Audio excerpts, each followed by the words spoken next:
Telugu, Tamil, Hindi. Top హీరోలో journey చూడు. ఇందాక మీరు అడిగారు క్యారెక్టర్గా. ఎస్, వాళ్ళు ఎవ్వరు కూడా ముందు హీరోలం అయిపోదాము, మనం లాంచింగ్ ఇలా అవ్వాలని ఎవరు ప్రయత్నం చేయలేదు. తెలుగు, తమిళ్, హిందీలో ఉన్న టాప్ మోస్ట్ సూపర్ స్టార్స్ ముగ్గురు పేర్లు ఇచ్చి, ఇగో వీళ్ళు నీకు ఎగ్జాంపుల్. నీ జర్నీ అలా ఉండాలి. నువ్వు మెల్లిగా మెల్లిగా మెల్లిగా క్యారెక్టర్ నోన్ చేసుకొని ఆర్టిస్ట్గా ఎదిగావు అనుకో, నీకు లాంగ్ జర్నీ ఉంటుంది. ఇప్పుడు హీరో అయిపోయి రెండిట్లు కాగానే 4 ఫ్లాప్లు అయినాయి అనుకో, ఇక్కడ మర్చిపోతారు. సో ఎవ్రీ సినిమా నీకు కొత్త సినిమానే, పట్టుకొని జర్నీ చేయని చెప్తే దే ట్రై, చూద్దాం. సార్, అంటే ఇందాక మీరు అన్నారు చాలామంది కొత్త దర్శకులను మీరు వరుసగా ఇంట్రడ్యూస్ చేశారు.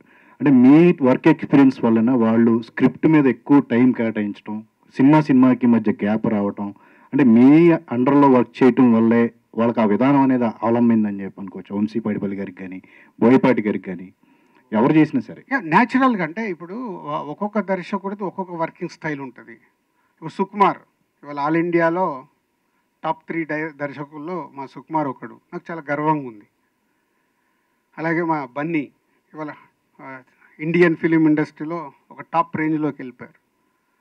ఒక్కొక్కరిది, సుకుమార్ది ఒక వర్కింగ్ స్టైల్, బోయపాటిది ఒక వర్కింగ్ స్టైల్, భాస్కర్ది ఒక వర్కింగ్ స్టైల్, వంశీది ఒక వర్కింగ్ స్టైల్, ఇట్లా డిఫరెంట్ పోతే మేము అందరం ఇందాక వారు అన్నట్టు హీరోలు కూడా గ్రో అయిన హీరోలు. ఎస్, ఎన్టీఆర్, ప్రభాస్, బన్నీ, నేను అందరం ఆల్మోస్ట్. ఎన్టీఆర్ మాకు సీనియర్, నేను డిస్ట్రిబ్యూటర్ అన్నప్పుడు. బట్ నేను ప్రొడ్యూసర్ అయినప్పుడే ప్రభాస్, బన్నీ ముగ్గురు సినిమాలు మేము ఒకటేసారి రిలీజ్ అయ్యాయి.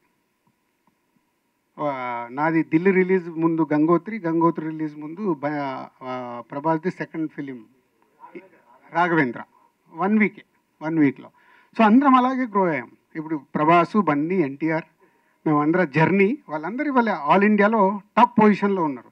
ఈ 20 ఇయర్స్లో మా journey it's a great journey. మొన్నే బన్నీ, నేను, సుకుమార్ అనుకున్నాం.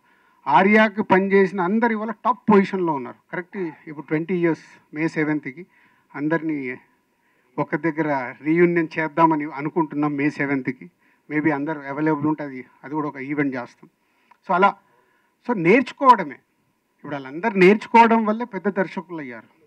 ఎక్స్పీరియన్స్. ఇప్పుడు వీళ్ళు కూడా 2 ఇయర్స్ జర్నీ చేశారంటే దీని తర్వాత వాళ్ళకి ఇది ఒక ఎక్స్పీరియన్స్. ఓహో, ప్లస్లు ఏమున్నాయి, మైనస్లు ఏమున్నాయి, ఎలా వర్క్ చేసుకోవాలి అనేది ఇప్పుడు వాళ్ళకు ఎక్స్పీరియన్సే అవుతుంది.